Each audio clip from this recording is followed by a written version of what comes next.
Back to Beena's learning class. 8ാം ക്ലാസ്സിലെ basic സയൻസിൻ്റെ 14ാമത്തെ ചാപ്റ്റർ കുഞ്ഞുങ്ങളെ വാട്ടർ അല്ലെങ്കിൽ ജലം എന്ന് പറയുന്നത് കേട്ടോ. അതായത് നമ്മുടെ കെമിസ്ട്രിയാണ് കേട്ടോ. കെമിസ്ട്രിയുടെ അതായത് നമ്മൾ 2ാമത്തെ ടെസ്റ്റിൻ്റെ ആദ്യത്തെ 3 ചാപ്റ്റർ ഫിസിക്സാണ്. അതായത് 10, 11, 12, 13, 14, 15 കെമിസ്ട്രിയാണ്. 16, 17, 18 ബയോളജിയാണ്. അതിൻ്റെ 14ാമത്തെ ചാപ്റ്റർ കുഞ്ഞുങ്ങളെ എന്താണ് ജലം അല്ലെങ്കിൽ വാട്ടർ എന്ന് പറയുന്നത്. അപ്പോൾ അതിനകത്തുള്ളൊരു പിക്ചർ ഫസ്റ്റ് തന്നെ കൊടുത്തിട്ടുണ്ട്. എന്താണെന്നറിയോ? പഞ്ചായത്ത് നീർത്തട സംരക്ഷണ പദ്ധതി നീരുറവ് എന്ന് പറയുന്ന കണ്ടോ. അതായത് നമ്മുടെ ഈ തൊഴിലുറപ്പിലൊക്കെയുള്ള ആൾക്കാരുണ്ടല്ലോ, അവർ വന്നിട്ട് ഇവിടെ കുളങ്ങൾ അല്ലേ, എല്ലാ പഞ്ചായത്തുകളിലും, പഞ്ചായത്തെന്നല്ല മിക്കവാറും ഉള്ളിടത്തൊക്കെ അല്ല ഈ കുളങ്ങളൊക്കെ ഉണ്ട്. അതൊക്കെ വൃത്തിയാക്കി കണ്ടോ, അതിൻ്റെ 4 സൈഡും അവരെ കൊണ്ട് നിർത്തി വൃത്തിയാക്കിയൊക്കെ ചെയ്യുന്നതാണ് ഒരു പടം കൊടുത്തിരിക്കുന്നത്. ഇവിടെ ജലസ്രോതസ്സുകളുടെ സംരക്ഷണത്തിന് പഞ്ചായത്ത് പ്രാധാന്യം നൽകുന്നത് എന്തുകൊണ്ടായിരിക്കും? നിങ്ങളൊന്ന് ചർച്ച ചെയ്യൂ എന്നാണ് പറഞ്ഞിരിക്കുന്നത് കേട്ടോ. നിങ്ങളൊന്ന് ക്ലാസ്സിൽ നിന്ന് ചർച്ച ചെയ്യണമെന്നാണ് പറഞ്ഞിരിക്കുന്നത്. ചന്ദ്രനിലെ ജലസാന്നിധ്യം ജീവൻ്റെ തെളിവോ, ആകാംക്ഷയുടെ ശാസ്ത്രലോകം, ഇത്തരം പത്രവാർത്തകൾ നിങ്ങൾ ശ്രദ്ധിച്ചിട്ടുണ്ടോ? ഇങ്ങനെയൊക്കെയുള്ള പത്രവാർത്തകൾ നിങ്ങൾ ശ്രദ്ധിച്ചിട്ടുണ്ടോ? ജലമുണ്ടെങ്കിൽ എന്താ ജീവനും ഉണ്ടാകാൻ സാധ്യതയുണ്ട് എന്ന് കരുതുന്നത് എന്തുകൊണ്ടാണ്? ജലമുണ്ടെങ്കിൽ മാത്രമേ എന്താ കുഞ്ഞുങ്ങളെ ജീവൻ ഉണ്ടാവുകയുള്ളൂ കേട്ടോ. അതെന്തുകൊണ്ടാണ്? അതിനെക്കുറിച്ച് ഒരു തന്നിരിക്കുന്ന ലേഖന ഭാഗം ഒന്ന് വായിക്കൂ എന്നാണ് പറഞ്ഞിരിക്കുന്നത്. അതായത് അതിൻ്റെ തൊട്ടിപ്പുറത്തൊരു പച്ച ബോക്സ് കൊടുത്തിട്ടുണ്ട് കണ്ടോ. കണ്ടോ, അതായത് നമ്മുടെ വെള്ളത്തെക്കുറിച്ച് അല്ലെ ജലത്തെക്കുറിച്ച് അല്ലെ വാട്ടറിനെ കുറിച്ചാണ് എന്താ നമ്മളിവിടെ പറയുന്നത്. നോക്കിയേ, അമൂല്യമായ പ്രകൃതി വിഭവമാണ് അമൂല്യമായ പ്രകൃതി വിഭവമാണ് ജലം. ഭൂമിയിലെ ജീവന്റെ ഉത്ഭവത്തിനും നിലനിൽപ്പിനും കാരണമായത് ജലത്തിൻ്റെ സാന്നിധ്യമാണ് കേട്ടോ. അതുകൊണ്ട് തന്നെ മറ്റ് ഗ്രഹങ്ങളിൽ ജീവനെ തേടുന്ന ശാസ്ത്രജ്ഞർ ജലസാന്നിധ്യവും അന്വേഷിക്കാറുണ്ട്. ശ്വസനം, ദഹനം, വിസർജ്യ വസ്തുക്കൾ പുറംതള്ളൽ തുടങ്ങിയ ജീവൽ പ്രവർത്തനങ്ങൾക്ക് ജലം അനിവാര്യമാണ്. കണ്ണിൻ്റെ നനവും ശരീരത്തിൻ്റെ താപവും നിയന്ത്രിച്ചു നിർത്തുന്നതും ജലം ആവശ്യമാണ്. ചെടികൾക്ക് വളരാനും പ്രകാശ സംശ്ലേഷണത്തിനും ജലം വേണം. കൃഷി, വ്യവസായം, ഊർജോൽപാദനം, ഗതാഗതം എന്നിവ ഉൾപ്പെടെ എല്ലാത്തിനും ജലം അത്യന്താപേക്ഷിതമായതിനാൽ അത് സംരക്ഷിക്കേണ്ടതും അത് മലിനമാക്കാതെ സൂക്ഷിക്കേണ്ടതും നമ്മുടെ കടമയാണ്. കിണറുകൾ, അരുവികൾ, പുഴകൾ തുടങ്ങിയ ജലാശയങ്ങൾ നമ്മുടെ നാടിൻ്റെ സമ്പത്താണ് എന്നൊരു ബോക്സ്, പച്ച ബോക്സ്. കാരണം നമ്മൾ എന്തിനെക്കുറിച്ചാണ് പഠിക്കുന്നത്? ജലം അല്ലേ, വാട്ടർ, വെള്ളത്തെക്കുറിച്ചാണ് നമ്മൾ പഠിക്കുന്നത്. അപ്പോൾ ആ വെള്ളത്തിൻ്റെ പ്രധാനപ്പെട്ട കുറച്ച് ഒരു 5 വരെയെങ്കിലും മിനിമം ഒന്ന് അറിഞ്ഞിരിക്കണം കുഞ്ഞുങ്ങളെ. നമ്മൾ പഠിക്കുന്നത് വെള്ളം, ജലത്തെക്കുറിച്ചാണ്. നോക്കിക്കേ, water is a precious gift of nature. Water is a precious gift of nature. അമൂല്യമായ പ്രകൃതി വിഭവമാണ് ജലം എന്ന് പറയുന്നത് കേട്ടോ. നമ്മൾ പഠിക്കുന്നതിനെക്കുറിച്ചാണ്, ജലത്തെക്കുറിച്ചാണ്. അമൂല്യമായ പ്രകൃതി വിഭവമാണ് ജലം കേട്ടോ. Water is a precious gift of nature. The presence of water is responsible for the origin of the survival of life on earth. നമ്മുടെ ഭൂമിയിലെ ജീവൻ്റെ ഉത്ഭവത്തിനും ഒറിജിൻ, അതുപോലെ തന്നെ നിലനിൽപ്പിനും കാരണമായത് ജലത്തിൻ്റെ സാന്നിധ്യം തന്നെയാണ് ഇല്ലേ. ഭൂമിയിലെ ജീവൻ്റെ ഉത്ഭവത്തിനും അതുപോലെ തന്നെ അത് നിലനിൽക്കുന്നതിനും കാരണം ജലം തന്നെയാണ് കുഞ്ഞുങ്ങളെ. അടുത്തത്, water is essential for vital functions such as respiration, digestion and excretions. നമ്മൾ ശ്വസനം അല്ലേ, നമ്മൾ ശ്വസിക്കത്തില്ലേ, റെസ്പിറേഷൻ ശ്വസനം നടക്കുന്നതും, ഡൈജഷൻ നമ്മുടെ ശരീരത്തിൽ ദഹനം നടക്കുന്നതും, വിസർജ്യ വസ്തുക്കൾ ഈ ദഹിച്ചതിന് ശേഷം ബാക്കി വരുന്ന വസ്തുക്കൾ അല്ലേ, വിസർജ്യ വസ്തുക്കൾ, അതുപോലെ തന്നെ അത് പുറംതള്ളൽ എന്നിവ എല്ലാ പ്രവർത്തനങ്ങൾ തുടങ്ങി ജീവൽ പ്രവർത്തനങ്ങൾക്ക് എന്ത് വേണം? ജലം അനിവാര്യമാണ് എന്നാണ് പറയുന്നത്. എന്തിനൊക്കെയാ? Water is essential for vital functions such as റെസ്പിറേഷന് ശ്വസനത്തിന് വേണം, ഡൈജഷൻ ദഹനത്തിന് വേണം, എക്സ്ക്രീഷൻ വിസർജ്യ വസ്തുക്കൾക്ക് വേണം, അതുപോലെ പുറംതള്ളൽ അല്ലേ തുടങ്ങി ജീവൽ പ്രവർത്തനങ്ങൾക്ക് ജലം അനിവാര്യമാണ് കേട്ടോ. പിന്നെയോ നമ്മുടെ water is also needed to keep the eyes moist. നമ്മുടെ കണ്ണ് നമ്മുടെ കണ്ണടക്കുകയും തുറക്കുകയും ചെയ്യുന്നത് എന്തുകൊണ്ടാണ്? അതിൽ ചെറിയ നനവുള്ളത് കൊണ്ടാണ് അത് തുറക്കുകയും അടയ്ക്കുകയും ചെയ്യുന്നത് അല്ലേ. അല്ലെങ്കിൽ എന്തായിരിക്കും? ഡ്രൈനെസ് ആയി അല്ലേ, വരണ്ട. നമുക്ക് തുറക്കാനും അടയ്ക്കാനും പറ്റുമോ? Eyes moist and to regulate body temperature. കണ്ണിൻ്റെ നനവും ശരീരത്തിൻ്റെ താപവും നിയന്ത്രിച്ച് നിർത്തുന്നതിനും ജലം ആവശ്യമാണ്.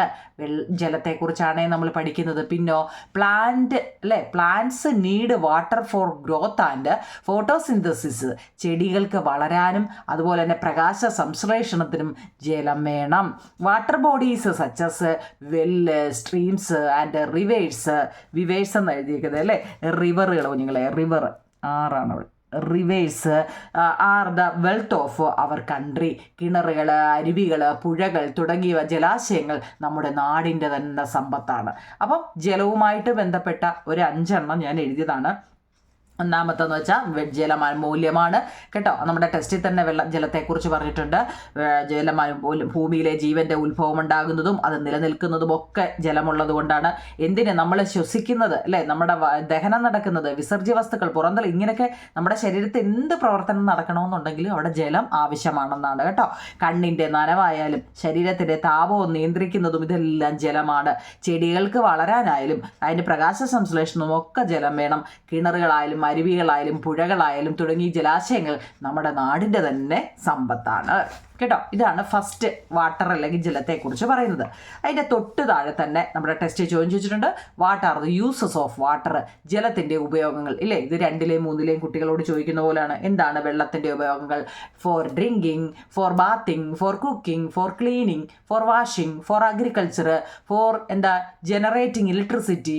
ഇതിനെല്ലാം എന്താണ്? വൈദ്യുതി ഉൽപ്പാദിപ്പിക്കുന്നതിനും ഒക്കെ എന്ത് വേണം? വെള്ളം വേണം. കുടിക്കാനും കുളിക്കാനും പാചകത്തിനും വൃത്തിയാക്കാനും കഴുകാനും കൃഷിക്കും വൈദ്യുതി ഉൽപ്പാദിപ്പിക്കുന്നതിനും എല്ലാത്തിനും എന്ത് വേണം കുഞ്ഞുങ്ങളെ? ജലം വേണം കേട്ടോ. യൂസസ് ഓഫ് വാട്ടർ, ജലത്തിൻ്റെ ഉപയോഗങ്ങൾ എന്താണെന്ന് ചോദിച്ചു കഴിഞ്ഞാൽ കേട്ടോ, എല്ലാം ഇത് കുറേ ഉണ്ട്. നമുക്ക് ഏതെങ്കിലും 5 എണ്ണം പഠിച്ചു വെച്ചേക്കണം കേട്ടോ.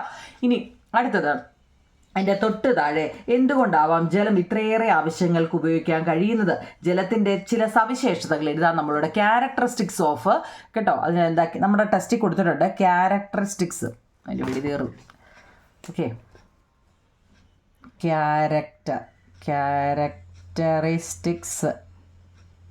ക്യാരക്ടറിസ്റ്റിക്സ് ഓഫ് വാട്ടർ ചോദിക്കുമ്പോൾ നമുക്ക് ആദ്യം ടെസ്റ്റിൽ പറയുന്നത് സൊല്യൂബിലിറ്റി എന്നാണ് കേട്ടോ. സൊല്യൂട്ട്, സോൾവെൻറ്റ്, സൊല്യൂഷൻ, ഇതൊക്കെ നമ്മൾ പഠിച്ചതാണ് അല്ലേ. Solute, solvent, solution. സൊല്യൂട്ട് വെറുതെ ഒന്ന് പറഞ്ഞേക്കാം കേട്ടോ. സൊല്യൂട്ട്, സോൾവെൻറ്റ്, സൊല്യൂഷൻ കേട്ടോ. ഇപ്പം നമ്മൾ ഉപ്പ് എന്ന് പറയുന്ന ഒരു പദാർത്ഥം അല്ലേ, ആ ഉപ്പിനെ എടുത്ത്, ഉപ്പാണ് അവിടുത്തെ സോൾവെൻറ്റ്, അതിനെ എടുത്ത് വെള്ളത്തിലിടുക. വെള്ളം എന്ന് പറയുന്ന അവിടുത്തെ സോൾവെൻ്റാണ്. ഇത് രണ്ടും കൂടെ ചേരുമ്പോൾ എന്ത് ചെയ്യുന്നു? സൊല്യൂഷൻ ഉണ്ടാകുന്നു കേട്ടോ. ഉപ്പ് വെള്ളത്തിലിടുമ്പോൾ ഉപ്പ് ലായനി ഉണ്ടാകുന്നു. പഞ്ചസാര വെള്ളത്തിലിടുമ്പോൾ പഞ്ചസാര ലായനി ഉണ്ടാകുന്നു. മനസ്സിലായോ? ഇവിടെ സൊല്യൂബിലിറ്റി അല്ലെങ്കിൽ ലേയത്വം എന്നാവും നിങ്ങളെ മലയാളത്തിൽ പറയുന്നത് കേട്ടോ. ടെസ്റ്റിൽ ലേയത്വം എന്താണ്? ലീനം, ലായകം എന്നൊക്കെ നമ്മൾ പഠിക്കത്തില്ലേ. അപ്പോൾ ഇവിടെ solubility is the maximum amount of a solute that can dissolve in a solvent at a specific temperature to form a saturated solution. നിങ്ങളിത് കാണാതെ പഠിക്കാൻ വേണ്ടി എന്താണെന്നൊന്നും പഠിക്കണ്ട, ഒന്ന് അറിയാൻ വേണ്ടി എഴുതിയെന്നേ ഉള്ളൂ. എന്താണ് ലേയത്വം കേട്ടോ. അതിൻ്റെ ക്യാരക്ടറിസ്റ്റിക്സ് ചോദിക്കുന്നതിൽ ഒന്നാമത്തെയാണ് സൊല്യൂബിലിറ്റി. ഒരു പ്രത്യേക താപനിലയിൽ ഒരു ലായകം അല്ലേ, നമ്മൾ ആ സോൾവെൻറ്റിൽ ലയിക്കുക. വെള്ളത്തിലിടുമ്പോൾ ലയിക്കത്തില്ലേ കുഞ്ഞുങ്ങളെ, അത്രയേ ഉള്ളൂ. വെള്ളത്തിൽ നമ്മളിപ്പോൾ ഉപ്പിട്ട് കൊടുക്കുക, പഞ്ചസാര ഇട്ട് കൊടുക്കുക, തേയില ഇട്ട് കൊടുക്കുക, ശർക്കര ഇട്ട് കൊടുക്കുക, എന്തെങ്കിലും ഇട്ട് കൊടുക്കുമ്പോൾ എന്നത് ആ വെള്ളത്തിൽ ലയിക്കുന്നു അല്ലേ. അങ്ങനെ ഒരു പൂരിത ലായനി വേറൊരു പൂരിത ലായനി രൂപപ്പെടുത്താൻ കഴിയുന്ന ഒരു ലായകത്തിൻ്റെ പരമാവധി അളവിനെയാണ് നമ്മൾ ലയനക്ഷമത അല്ലെങ്കിൽ ലേയത്വം എന്ന് പറയുന്നത്. അതിന് ഒരു ഇതുണ്ടല്ലേ, വെള്ളത്തിൽ നമ്മളിപ്പോൾ ഉപ്പിട്ട് കൊടുക്കുമ്പോൾ ആ ഉപ്പ് വെള്ളത്തിൽ ലയിച്ച് ചേരുന്ന അല്ലേ, അതിൻ്റെ ഒരു കപ്പാസിറ്റി ഉണ്ടല്ലോ, ലയിച്ച് ചേരുന്നു അല്ലേ. ലയിച്ച് ചേരുന്ന അത്രയും ഓർത്താൽ മതി. ഒരു പ്രത്യേക താപനിലയിൽ ഇത് നിങ്ങൾ കാണാതെ പഠിക്കേണ്ട. സൊല്യൂട്ട്, സോൾവെൻ്റ് ഒക്കെ നമുക്ക് അറിയാവുന്നതാണ് അല്ലേ. ഇപ്പം ഉപ്പ് വെള്ളത്തിലിട്ട് കൊടുക്കുമ്പോൾ ഉപ്പ് ലായനി ഉണ്ടാകുന്നു. പഞ്ചസാര വെള്ളത്തിലിട്ട് കൊടുക്കുമ്പോൾ പഞ്ചസാര ലായനി. ഇപ്പോൾ നമ്മളത് പറഞ്ഞതാണ്. അപ്പോൾ അതുകൊണ്ട് ഇത് കാണാതെ പഠിക്കാൻ വേണ്ടി ഒന്നുമില്ല, എന്താണെന്ന് അറിയാൻ വേണ്ടിയാണ് കേട്ടോ. അപ്പോൾ അതിൻ്റെ തൊട്ട് താഴെ ഇതാണ് നിങ്ങൾക്ക് അറിയാനുള്ളത് എന്ന് വെച്ച് കഴിഞ്ഞാൽ ഓക്കെ, ഒരു ആക്ടിവിറ്റി കേട്ടോ. വ്യത്യസ്ത ബീക്കറുകളിൽ എടുത്തിട്ടുള്ള ജലത്തിലേക്ക് കറിയുപ്പ്, പഞ്ചസാര, തേൻ, വിനാഗിരി, സോപ്പ് പൊടി, ചെറുനാരങ്ങ നീര്, കാസ്റ്റിക് സോഡ എന്നിവ കുറച്ചു വീതം ചേർക്കുക. നോക്കണേ നിങ്ങളെ, വ്യത്യസ്ത ബീക്കറുകളിലാണ്, ഒരെണ്ണത്തിലല്ലേ ഇതെല്ലാം ഇടുന്നത്. വ്യത്യസ്ത ബീക്കറുകളിൽ അല്ലെങ്കിൽ ഓരോ പാത്രത്തിൽ കേട്ടോ. ഈ ബീക്കർ എന്നൊക്കെ പറയുമ്പോൾ അങ്ങ് ഔദ്യോഗികമായി പോയാൽ അതോട് വ്യത്യസ്ത പാത്രങ്ങളിൽ കേട്ടോ. നമ്മളെന്ന് വെച്ചാൽ വെളിയിൽ നിന്നാൽ നമുക്ക് കാണാൻ വേണ്ടിയാണ് ഈ ബീക്കർ എന്ന് ഉദ്ദേശിച്ചത്. അതിനകത്തിൽ ഒന്നിൽ കറിയുപ്പ്, അടുത്തത് പഞ്ചസാര, തേന്, വിനാഗിരി, സോപ്പ് പൊടി, ചെറുനാരങ്ങ നീര്, കാസ്റ്റിക് സോഡ ഇവയൊക്കെ ചേർക്കുക. എന്നിട്ട് ഈ ബീക്കറുകളിലെ ബീക്കർ ഉണ്ടല്ലോ, ഈ ബീക്കറുകളിലെ ദ്രാവകങ്ങൾ നീല, ചുവപ്പ് ലിറ്റ്മസ് പേപ്പർ ഉപയോഗിച്ച് പരിശോധിക്കുക. നമ്മൾ ഇതിലെല്ലാം എന്ത് ചെയ്യുക, ഓരോന്നിലും ഓരോന്ന് എടുത്തിടുക. എന്നിട്ട് നീലയും ചുവപ്പും ഉള്ള ലിറ്റ്മസ് പേപ്പർ ഉണ്ടല്ലോ, നമുക്കറിയാമല്ലോ ലിറ്റ്മസ് പേപ്പർ വാങ്ങിക്കാൻ കിട്ടുമല്ലോ അല്ലേ, അതിൻ്റെ ചെറിയ ആ പേപ്പർ കൊണ്ടുണ്ട് ഇതിനെ ഓരോന്നും പരിശോധിക്കുക. എന്താണ് അവിടെ മാറ്റം സംഭവിക്കുന്നു എന്നാണ് നമ്മളോട് ചോദിച്ചത്. നോക്കൂ നിങ്ങളെ, പ്യുവർ വാട്ടർ അല്ലേ, ആഡ് ടു വാട്ടർ, ശുദ്ധജലം. ഒന്നാമത്തെ നമ്മുടെ ടെസ്റ്റിൽ തന്നിട്ടുണ്ട് ശുദ്ധജലം. ഞാൻ മലയാളം ഇംഗ്ലീഷ് എഴുതി വെച്ചുകൊണ്ട് നിങ്ങൾക്ക് ഏതാണെന്ന് വെച്ചാൽ എഴുതുക. ശുദ്ധജലം, പ്യുവർ വാട്ടർ, ജലത്തിൽ ചേർക്കുന്ന പദാർത്ഥം. നോക്കിയേ, blue red litmus paper, experiment observation. നീല ചുവപ്പ് ലിറ്റ്മസ് പേപ്പർ, പരീക്ഷണം എഴുതുക. എന്നിട്ട് അതിൻ്റെ ഇൻഫറൻസ്, നിഗമനം എഴുതുക എന്നാണ്. ഇത് നമ്മുടെ ക്വസ്റ്റ്യനാണ്.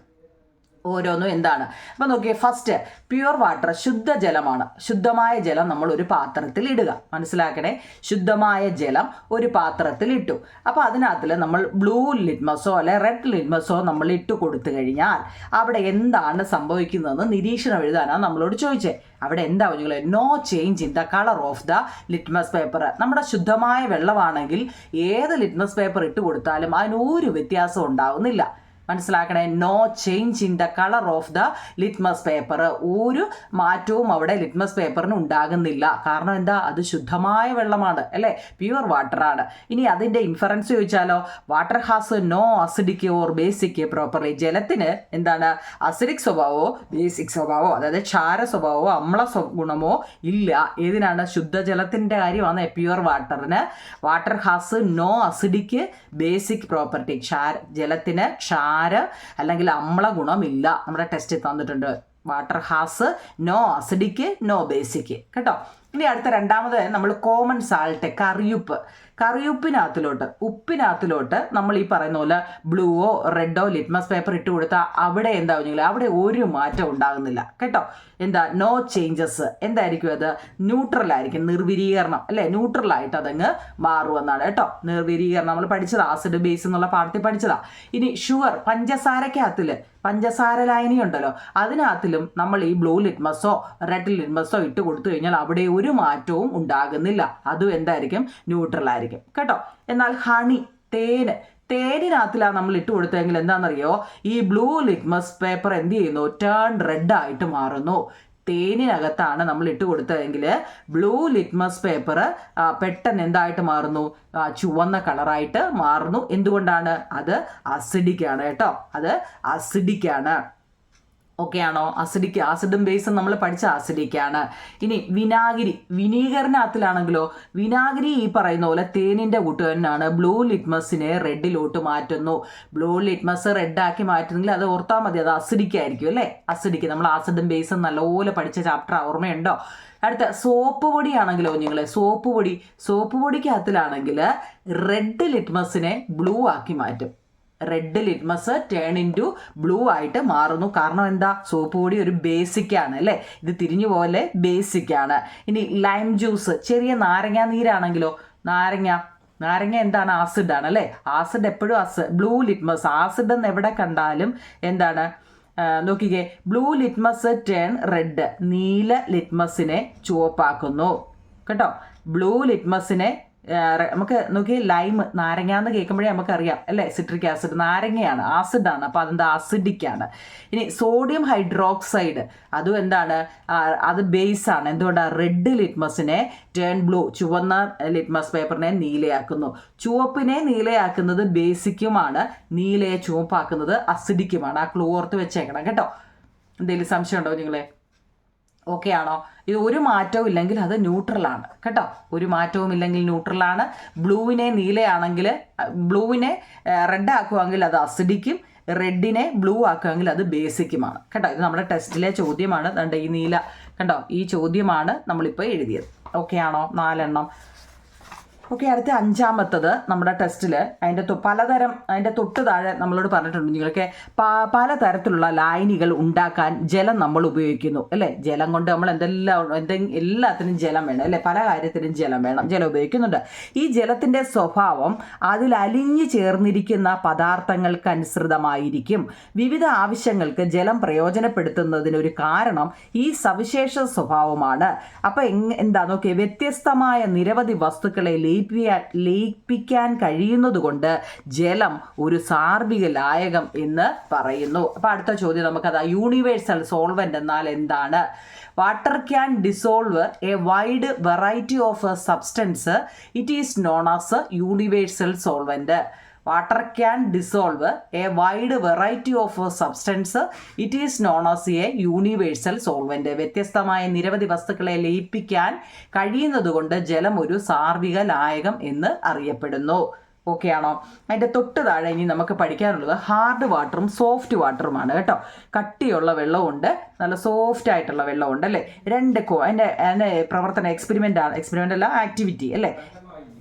രണ്ട് കോണിക്കൽ ഫ്ലാസ്കുകളിൽ കോണിക്കൽ ഫ്ലാസ്ക് കണ്ടല്ലോ, രണ്ട് കോണിക്കൽ ഫ്ലാസ്കിൽ ഒന്നിൽ നമ്മൾ നേരിട്ട് മഴവെള്ളം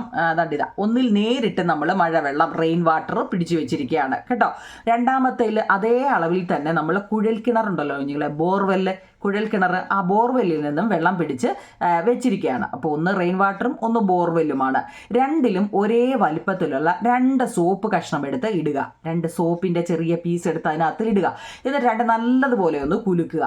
അവിടെ എന്താണ് സംഭവിച്ചതെന്നാണ് നമ്മളോട് ചോദിച്ചത് കേട്ടോ. മഴവെള്ളവും ഉണ്ട്, നോക്കി പടത്തിൽ തന്നെ കൊടുത്തിട്ടുണ്ട്. മഴവെള്ളവും ഉണ്ട് എന്ന് വെച്ചാൽ റെയിൻ വാട്ടറും ബോർവെല്ലും കുഴൽ കിണറും. അവിടെ എന്താണ് സംഭവിച്ചത്? അതൊരു ചോദ്യം അല്ലേ. നോക്കിയോ, ഒരു ആക്ടിവിറ്റി പ്രവർത്തനം നോക്കൂ. Take 2 conical flask. In one flask collect rain water directly and in the other flask take the same amount of water from the tube wells and soap piece to equal size to both flask. Shake them well. What do you observe? ചോദ്യം മനസ്സിലാക്കി. എന്താവും നിങ്ങളെ, in rain വാട്ടറിലെ soap lather well. മഴവെള്ളത്തിലെ മഴവെള്ളമാണെങ്കിൽ നല്ലപോലെ shake ചെയ്തപ്പോൾ അത് പതയായിട്ട് വരുന്നുണ്ട് കേട്ടോ. In borewell water soap does not lather well. എന്നാൽ ബോർവെല്ല് അല്ലെങ്കിൽ ട്യൂബ് വെല്ലിലെ വെള്ളം പതയുന്നില്ല എന്നാണ് ആ പടത്തിൽ കൊടുത്തിട്ടുണ്ട് കേട്ടോ. 2 കോണിക്കൽ ഫ്ലാസ്കിൽ ഒന്നിൽ നേരിട്ട് ശേഖരിച്ച മഴവെള്ളവും രണ്ടാമത്തേൽ അതേ അളവിൽ കുഴൽക്കിണറിൽ നിന്നുള്ള വെള്ളവും എടുക്കുക. രണ്ടിലും ഒരേ വലിപ്പത്തിലുള്ള 2 സോപ്പ് കഷ്ണങ്ങൾ ചേർക്കുക. 2 നന്നായിട്ട് കുലുക്കുക. അവിടെ എന്താണ് സംഭവിച്ചത്? മഴവെള്ളത്തിൽ സോപ്പ് നന്നായിട്ട് പതയുന്നുണ്ട് കുഞ്ഞുങ്ങളെ കേട്ടോ. മഴവെള്ളം എന്ന് വെച്ചാൽ നല്ല പ്യുവർ വാട്ടറാണ്, ശുദ്ധമായ വെള്ളമാണ്. അതിനകത്തിലോട്ട് ഒരല്പം സോപ്പിട്ട് നമ്മൾ നല്ലപോലെ കുലുക്കുമ്പോഴെന്താ അവിടെ പത ഉണ്ടാവുന്നുണ്ട് അല്ലേ. പക്ഷേ കുഴൽ കിണർ അല്ലെ, ട്യൂബ് വെൽസ് അല്ലെ, ബോർവെൽസ് അതിൽ നിന്നും എടുക്കുന്ന വെള്ളം എന്താണ്, സോപ്പുമായിട്ട് ചേരുമ്പോൾ അവിടെ പത ഉണ്ടാകുന്നില്ല. അതൊക്കെ ഓരോ മാർക്കിന്റെ ചോദ്യം, അവിടെ ഉണ്ടാകുന്നില്ല കേട്ടോ. അതുപോലെ അവർ മറ്റൊരു പരീക്ഷണം കൂടി, അങ്ങനെയാണെങ്കിൽ അവർ പറയുന്നുണ്ട് കേട്ടോ, സോപ്പ് നന്നായിട്ട് പതയാത്ത ജലത്തെ, സോപ്പ് പതയുന്നില്ലെങ്കിൽ അതെന്താ ഹാർഡ് വാട്ടർ എന്നാണ് അതിനെ അറിയപ്പെടുന്നത് കേട്ടോ. സോപ്പ് നന്നായിട്ട് പതയാത്ത ജലത്തെ കഠിന ജലം അല്ലെങ്കിൽ ഹാർഡ് വാട്ടർ എന്നാണ് പറയുന്നത്. ഒരു മാർക്കിനൊക്കെ ചോദിക്കാം അല്ലേ. If the soap lathers well that water is called soft water. എന്നാൽ നന്നായിട്ട് പതയുകയാണെങ്കിൽ അതിനെ എന്താ, സോഫ്റ്റ് വാട്ടർ. സോപ്പ് നന്നായി പതയുന്ന ജലത്തെ മൃദുജലം എന്നും പറയുന്നു. അപ്പോൾ ഹാർഡ് വാട്ടറും സോഫ്റ്റ് വാട്ടറും തമ്മിലുള്ള വ്യത്യാസം നമുക്കൊരു ഇച്ചിരി സോപ്പ് ഇട്ട് നോക്കുമ്പോൾ അറിയാൻ പറ്റും. നല്ലപോലെ സോപ്പ് ഇട്ടൊന്ന് കുലുക്കി നോക്കിയാൽ പതയുന്നുണ്ടെങ്കിൽ അത് എന്താ, നല്ല സോഫ്റ്റ് വാട്ടർ, മൃദുലമായ ജലമാണ്, മൃദുജലം അല്ലേ. എന്നാൽ പതയുന്നില്ല എന്നുണ്ടെങ്കിൽ അത് ഹാർഡ് വാട്ടറാണ് അല്ലേ, കഠിന ജലമാണ്. ഓക്കെ ആണോ? 7 എണ്ണം ഓക്കെ ആണോ നിങ്ങളെ? അടുത്ത 8ാമത്തെ അതുപോലെ തന്നെ ഒരു പരീക്ഷണം പറയുന്നുണ്ട്. Take some water in a test tube and dissolve magnesium കാർബണേറ്റും calcium carbonate in it. Now try to make lather using soap in these solutions. മുമ്പ് നമ്മൾ പറഞ്ഞ പോലെ തന്നെ ഒരു ടെസ്റ്റ് ട്യൂബിൽ കുറച്ച് ജലം എടുക്കുക. അതിലേക്ക് മഗ്നീഷ്യം ബൈ കാർബണേറ്റും കാൽസ്യം ബൈ കാർബണേറ്റും ലയിപ്പിക്കുക. ഒന്നുകിൽ ഏതെങ്കിലും ഒന്നേ എടുക്കാവേ, ഒന്നുകിൽ മഗ്നീഷ്യം ബൈ കാർബണേറ്റോ അല്ലെങ്കിൽ ഈ പറഞ്ഞ കാൽസ്യം ബൈ കാർബണേറ്റോ എടുത്ത് ലയിപ്പിക്കുക. എന്നിട്ട് എന്ത് ചെയ്യുക, ആ ലായനിക്കകത്തിൽ ഒരു ടെസ്റ്റ് ട്യൂബ് എടുക്കുക, അതിൽ ഒന്നുകിൽ മഗ്നീഷ്യം ബൈകാർബണേറ്റോ അല്ലെങ്കിൽ കാൽസ്യം ബൈകാർബണേറ്റോ ഒഴിക്കുക. എന്നിട്ട് മുമ്പ് പറഞ്ഞ ഒരു ചെറിയ പീസ് സോപ്പ് അതിനകത്തിൽ ഇട്ട് നോക്കുക. അവിടെ എന്താ സംഭവിക്കുന്നത്? It does not lather well ഡെസിറ്റ്, അവിടെ പതയുന്നില്ല കുഞ്ഞുങ്ങളെ കേട്ടോ. It does not lather well പതയുന്നില്ല. കാരണം അത് കഠിന ജലമാകുന്നു. സോപ്പ് നന്നായിട്ട് പതയാത്ത ജലമായതുകൊണ്ടാണ് അത് നന്നായിട്ട് അവിടെ പതയുന്നില്ല. അപ്പോഴേ ഓർത്തോണം അത് കഠിന ജലമാണ് അല്ലേ, ഹാർഡ് വാട്ടർ ആണ് കേട്ടോ. ഓക്കെ ആണോ? അതൊക്കെ 1 മാർക്കിൻ്റെ ചോദ്യമായിട്ട് ചോദിക്കുന്നത് കേട്ടോ. എക്സ്പെരിമെൻ്റ് ആയിട്ട് ഇങ്ങനെയൊക്കെ 1 മാർക്കിന് ചോദിക്കാം. നമ്മൾ ചോദ്യം കാണുമ്പോൾ എന്തോ വലുതാന്ന് ചോദിക്കും, പക്ഷെ പതയുന്നുണ്ടോ ഇല്ലയോ എന്നൊക്കെ ചോദിച്ചാൽ ഹാർഡ് ആണെങ്കിൽ അത് പതയത്തില്ല, സോഫ്റ്റ് ആണെങ്കിൽ അത് പതയും കേട്ടോ. അതൊക്കെ ഒന്ന് മനസ്സിലാക്കണേ. ഇനി causes of hardness of water നോക്കൂ കുഞ്ഞുങ്ങളെ. എക്സ്പെരിമെൻ്റ് പടത്തിൽ തന്നെ എല്ലാം കൊടുത്ത് അവർ കണ്ടോ, ഇത് മഴവെള്ളവും ട്യൂബുകളിലൂടെ തങ്ങളി സോപ്പിട്ട് നോക്കിയപ്പോൾ നോക്കി ഇത് പതഞ്ഞിട്ടില്ല, ഇത് പതഞ്ഞേക്കുകയാണ്. അതുപോലെ തന്നെ തൊട്ടിപ്പുറത്ത് തന്നെ അതിലോട്ട് നമ്മൾ പോയാൽ നോക്കിയേ causes of hardness of water നോക്കിയേ. ജലത്തിന്റെ കാഠിന്യത്തിന് കാരണം എന്താണ്? As water flows through the soil many salt from the soil dissolve in it. These dissolved salt make the water hard. The hardness of water is caused by some salt of metal like magnesium and calcium. നിങ്ങൾക്ക് കൂടുതൽ പഠിക്കാൻ വയ്യാത്ത ഈ ഒരു വരി എഴുതിയാലും മതി കേട്ടോ. എന്ന് വെച്ചാൽ മണ്ണിലൂടെ നമ്മുടെ മഴയൊക്കെ പെയ്യുമ്പോൾ മണ്ണിലൂടെ ഒഴുകി വരുന്ന ജലത്തിൽ മണ്ണിലെ ധാരാളം ലവണങ്ങൾ ലയിച്ചു ചേരുന്നു. മണ്ണിലൂടെ ഇങ്ങനെ ഒഴുകി വരുന്ന ജലത്തിൽ മണ്ണിലെ ധാരാളം ലവണങ്ങൾ ലയിച്ചു ചേരുന്നുണ്ട്. ഇത്തരത്തിൽ ലയിച്ചു ചേർന്ന ലവണങ്ങളാണ് ജലത്തെ കഠിന ജലമായിട്ട് മാറ്റുന്നത്. ഇങ്ങനെ മഴ പെയ്യുമ്പോൾ ഇങ്ങനെ ഒഴുകി വരത്തില്ലേ, മുകളിൽ നിന്ന് അപ്പോട്ടും മഴവെള്ളം ഒഴുകി വരത്തില്ലേ കുഞ്ഞുങ്ങളെ? ഇങ്ങനെ വരുന്നതിൽ കൂടുതൽ ലവണങ്ങൾ, മണ്ണിലെ ധാരാളം ലവണങ്ങൾ അടങ്ങിയിട്ടുണ്ട്. ഇങ്ങനെ ലയിച്ചു ചേരുന്ന ലവണങ്ങളെല്ലാം കൂടാണ് ഈ ജലത്തെ കഠിനമാക്കുന്നത്. നമ്മുടെ അല്ലേ മഗ്നീഷ്യം, കാൽസ്യം മുതലായ ലോഹങ്ങളുടെ ചില ലവണങ്ങൾ, ഇതിൻ്റെയൊക്കെയാ മഗ്നീഷ്യം, കാൽസ്യം മുതലായ ലോഹങ്ങളുടെ ചില ലവണങ്ങൾ ലയിച്ചു ചേർന്നാണ് ഈ ജലത്തിൻ്റെ കാഠിന്യത്തിന് കാരണം. ചിലപ്പോൾ 1 മാർക്കിന് അതും ചോദിക്കാം, 1 or 2 ചോദിക്കാം. മഗ്നീഷ്യം, കാൽസ്യം മുതലായ ലോഹങ്ങളുടെ ചില ഇതിൻ്റെ രണ്ടിൻ്റെയൊക്കെ ലവണങ്ങളുണ്ടല്ലോ, അത് ലയിച്ചു ചേരുന്നതാണ് ജലത്തിൻ്റെ കാഠിന്യത്തിന് കാരണം കേട്ടോ. അപ്പോൾ 1 മാർക്കിന് ചോദിച്ചാലും 2 മാർക്കിന് ചോദിച്ചാലും അത് എഴുതിക്കോണം. ഓക്കെ, അതിൻ്റെ തൊട്ട് താഴെ ഒരു ബോക്സ് കൊടുത്തിട്ടുണ്ട്. ഇതാണ് ബോക്സ്, കംപ്ലീറ്റ് ദ ടേബിൾ എന്നും പറഞ്ഞ്. അതായത് സബ്സ്റ്റൻസ് ആഡഡ് ടു വാട്ടർ, ജലത്തിൽ ചേർക്കുന്ന പദാർത്ഥം. Soap lathers well does not lather well. Soap നന്നായി പതയുന്നുണ്ടോ പതയുന്നില്ലയോ എന്നറിയണം. അതുപോലെ തന്നെ കൺക്ലൂഷനും നിഗമനവും എഴുതാനാണ് പറഞ്ഞിരിക്കുന്നത്. പ്യുവർ വാട്ടർ ആണ് നോക്കിക്കേ, ശുദ്ധജലമാണ്, ഒന്നും ചേർക്കാത്ത ശുദ്ധജലമാണെങ്കിൽ നോക്കിക്കേ അവിടെ സോപ്പ് നന്നായി, ഇപ്പം നമ്മൾ പറഞ്ഞതേ ഉള്ളൂ, അവിടെ സോപ്പ് നന്നായിട്ട് ശുദ്ധജലമാണെങ്കിൽ അതിനകത്തിൽ സോപ്പ് നന്നായിട്ട് പതയുന്നുണ്ട് കുഞ്ഞുങ്ങളെ. അത് സോഫ്റ്റ് വാട്ടറാ അല്ലേ? സോഫ്റ്റ് വാട്ടർ മൃദുജലമാണ്. അതാ കൺക്ലൂഷൻ, അതിൻ്റെ നിഗമനം എന്ന് പറയുന്നത് തന്നെ സോഫ്റ്റ് വാട്ടറാണ് അല്ലേ? വെള്ളത്തിന് കട്ടി കുറവാണ്, മൃദുജലമാണ് അല്ലേ? എന്നാലോ മഗ്നീഷ്യം ബൈകാർബണേറ്റോ അല്ലെങ്കിൽ കാൽസ്യം ബൈകാർബണേറ്റോ, ഇപ്പം നമ്മളത് പറഞ്ഞതേ ഉള്ളൂ, ഇത് രണ്ടിൽ ഏതെങ്കിലും ഒന്നാണെങ്കിലോ soap does not lather well. ഇപ്പം നമ്മൾ ആ എക്സ്പെരിമെൻറ്റിൽ പറഞ്ഞ 2 എണ്ണമാണ്. Soap does not lather well. ഇപ്പം നമ്മൾ പറഞ്ഞില്ലേ 2 എക്സ്പെരിമെൻ്റ് അല്ലെ, ആക്ടിവിറ്റി അല്ലെ, പ്രവർത്തനം എന്തോ ആയിക്കോട്ടെ. അപ്പോൾ അതിൽ പറഞ്ഞ 2 എണ്ണം നിങ്ങൾ ഈ 2 വരികയേ ഉള്ളൂ. Soap does not lather well, soap നന്നായി പതയുന്നില്ല. എന്തുകൊണ്ടാണ്? അത് ഹാർഡ് വാട്ടറാണ്, കഠിന ജലമാണ് കേട്ടോ. അപ്പോൾ അതിൻ്റെ ലാസ്റ്റ് നോക്കൂ കുഞ്ഞുങ്ങളെ, സ്ഥിര കാഠിന്യം, പെർമനന്റ് ഹാർഡ്നെസ് എന്ന് വെച്ചാൽ എന്താണ്?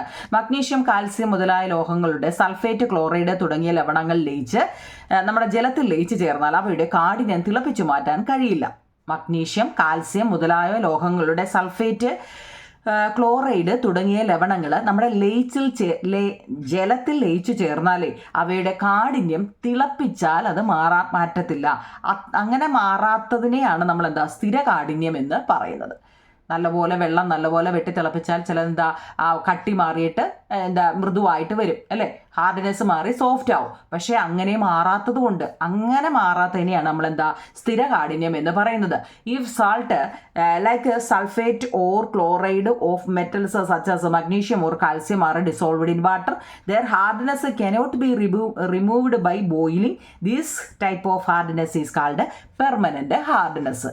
ഇത്രയും ഓക്കെയാണോ കുഞ്ഞുങ്ങളെ? ഈ 13 നമ്മൾ ഈ ചാപ്റ്ററിനകത്തിൽ 3-4 മാർക്കിൻ്റെ ക്വസ്റ്റിനേ ഉള്ളൂ എന്നാണ് അറിഞ്ഞത് കേട്ടോ. അതുകൊണ്ട് ആദ്യത്തെ കുറച്ച് ഭാഗം മാത്രം നിങ്ങളൊന്ന് പഠിച്ചു വെച്ചിരുന്നാൽ മതി. ബാക്കി മൊത്തം ഇതിൻ്റെ തൊട്ട് മുമ്പുള്ള പ്രഷറിൻ്റെ ഒക്കെ പാഠത്തിൽ നിന്നാണ് ചോദിക്കുന്നത് കേട്ടോ. അതൊക്കെ നല്ലതുപോലെ പഠിക്കണം. ഇതിൻ്റെ തൊട്ട് മുമ്പിലുള്ള പാഠം ഉണ്ടല്ലോ, ഇതിൻ്റെ തൊട്ട് മുമ്പിലുള്ള പാഠം ഏതായിരുന്നു? ജലത്തിൻ്റെ മുമ്പിലുള്ളത് ആസിഡുകൾ, ബേസുകളെ കുറിച്ചാട്ടോ.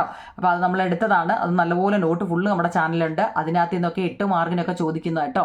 ഓക്കെ, അത് നല്ല വൃത്തിയായിട്ട് പഠിക്കണം. അപ്പോൾ ഇതിൻ്റെ നിങ്ങൾക്ക് ഇനി നോട്ട് വേണമെന്നുണ്ടെങ്കിൽ കമൻറ്റ് പറയൂ നിങ്ങൾ കേട്ടോ. ബാക്കി നമുക്കിടാം. 4 മാർക്കിൻ്റെ ചോദ്യമാണ് ഈ പാഠത്തിൽ നിന്ന് ചോദിക്കുന്നതെന്നാണ് കിട്ടിയത് കേട്ടോ. അപ്പം നമ്മുടെ ചാനലിൽ ഫിസിക്സ്, കെമിസ്ട്രി, ബയോളജി, മാത്സ് ഇതിൻ്റെ എല്ലാ നോട്ട് കിടപ്പുണ്ട്. വൃത്തിയായിട്ട് എഴുതിയെടുക്കണം. അടുത്ത ആഴ്ച മുതൽ എക്സാമാണ്. ഓക്കെ കുഞ്ഞുങ്ങളെ കേട്ടോ. താങ്ക്